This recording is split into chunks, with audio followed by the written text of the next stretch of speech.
कभी ऐसा महसूस हुआ है कि दिमाग में एक साथ 10 अलग-अलग चीजें करने का मन करता है? आज गिटार सीखना है, कल पॉडकास्ट शुरू करना है और परसों कोडिंग में हाथ आजमाना है। अगर ये कहानी कुछ जानी-पहचानी लग रही है, तो यकीन मानिए ये सिर्फ आपकी नहीं है और आज का ये विश्लेषण खास तौर पर इसी उलझन को सुलझाने के लिए है। तो चलिए, सबसे पहले एक बहुत बड़े गलतफहमी को यहीं दूर कर देते हैं। अगर ऐसा लगता है कि फोकस की कमी है या ध्यान भटकता रहता है, तो एक मिनट रुकिए। असल में ये जुनून की कमी वाली प्रॉब्लम है ही नहीं।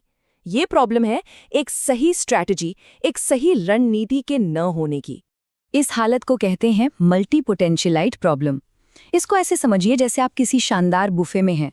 आपके सामने 100 तरह के लजीज पकवान हैं और आप सब कुछ चखना चाहते हैं, लेकिन होता क्या है, थोड़ा थोड़ा सब कुछ चखने के चक्कर में किसी भी एक चीज का पूरा मजा ही नहीं आ पाता। बस यही हाल हमारी रुचियों के साथ हो जाता है। क्या ये कभी करूंगा वाली लिस्ट कुछ जानी पहचानी लग रही है? गिटार, कोडिंग, अपना YouTube channel, digital marketing, philosophy, list बस लंबी होती जाती है ना? और नतीजा क्या निकलता है? एक साथ कई नावों पर पैर रखने से हम कहीं नहीं पहुंच पाते।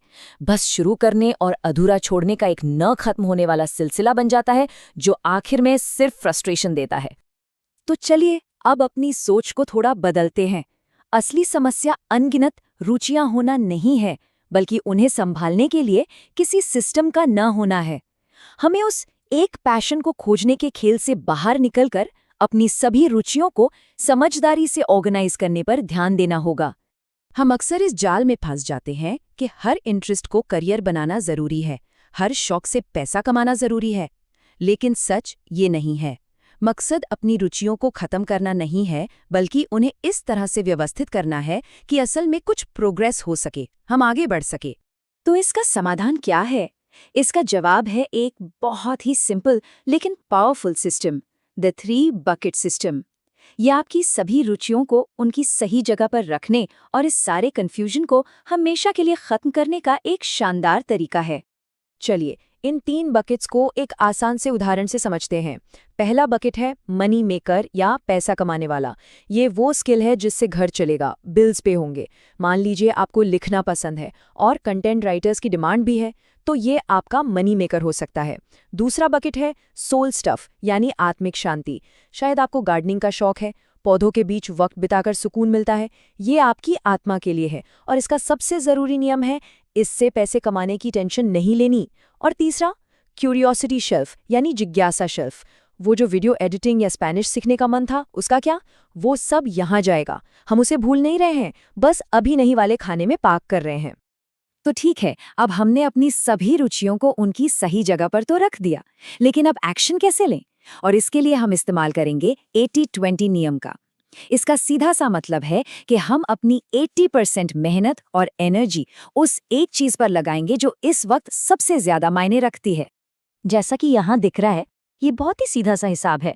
अगले 6 से 12 महीनों के लिए 80% ध्यान और समय सिर्फ मनी मेकर स्किल को बेहतर बनाने में जाएगा और बाकी 20% वो आपकी आत्मिक शांति वाली एक्टिविटीज और आराम के लिए है, ताकि आप फ्रेश और मोटिवेटेड भी बने रहें। तो असल में इसे करना कैसे है? बहुत सिंपल है। पहला, अपने कैलेंडर में हर रोज मनी मेकर स्किल के लिए टाइम ब्लॉक करें, जैसे कोई बहुत जरूरी मीटिंग हो। दूसरा, अपनी आत्मिक शांति वाली एक्टिविटीज को भी कैलेंडर में जगह दें, चाहे वो दोस्तों से मिलना हो या कोई फिल्म देखना। उसे एक अपॉइंटमेंट की तरह माने जिसे टाला नहीं जा सकता। तो भाई, ये सब करने का फायदा क्या है? ये सिस्टम सिर्फ जिंदगी को ऑर्गेनाइज नहीं करता, बल्कि इसके कुछ ऐसे कमाल के फायदे हैं जो पूरी सोच को बदल सकते हैं। चलिए एक एक करके देखते हैं। सबसे पहला और शायद सबसे बड़ा फायदा, वो जो हर रात सोने से पहले एक गिल्ट होता है ना कि आज भी कुछ ढंग का नहीं किया, वो खत्म हो जाता है। क्योंकि अब आपके पास एक प्लान है, एक फोकस है। आप जानते हैं कि आप सही दिशा में मेहनत कर रहे हैं। दूसरा, अब आप सिर्फ हर चीज को थोड़ा थोड़ा जानने वाले नहीं रह जाते। जब आप अपनी 80% एनर्जी एक स्किल पर लगाते हैं, तो धीरे धीरे आप उस फील्ड में एक एक्सपर्ट बनने लगते हैं। आप एक वैल्यूएबल स्किल बनाते हैं जो आपको भीड़ से अलग करता है। तीसरा, जब आप एक फील्ड में लगातार छोटी छोटी जीत हासिल करते हैं, तो पता है क्या होता है? आपका कॉन्फिडेंस बढ़ने लगता है। हर छोटा प्रोजेक्ट जो पूरा होता है, वो आपके दिमाग को सिग्नल देता है, हाँ, मैं फोकस कर सकता हूँ, मैं चीज़ें पूरी कर सकता हूँ, और ये आत्मविश्वास जिंदगी के हर हिस्से में झलकता है। और चौथा, जो कि सबसे ज़रूरी है, ये आपके लिए भविष्य के नए दरवाजे खोलता है। देखिए, असली आज़ादी, असली फ्रीडम तभी आती है जब आपके पास एक मजबूत स्किल और फाइनेंशियल सिक्योरिटी हो। यही वो बुनियाद है जिस पर खड़े होकर आप बाद में अपनी जिज्ञासा शेल्फ वाली रुचियों को बिना किसी टेंशन के एक्सप्लोर कर सकते हैं। तो पूरी बात का सार ये है, सफलता एक साथ सब कुछ करने की कोशिश से नहीं मिलती। ये तो एक के बाद एक ईंट से ईंट जोड़कर एक मजबूत इमारत बनाने जैसा है।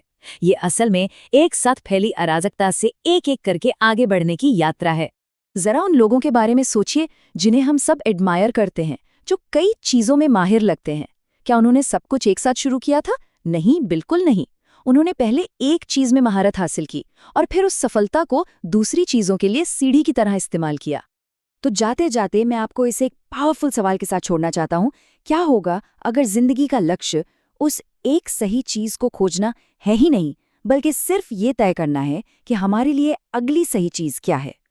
ये छोटा सा बदलाव आपकी पूरी यात्रा को देखने का नजरिया बदल सकता है।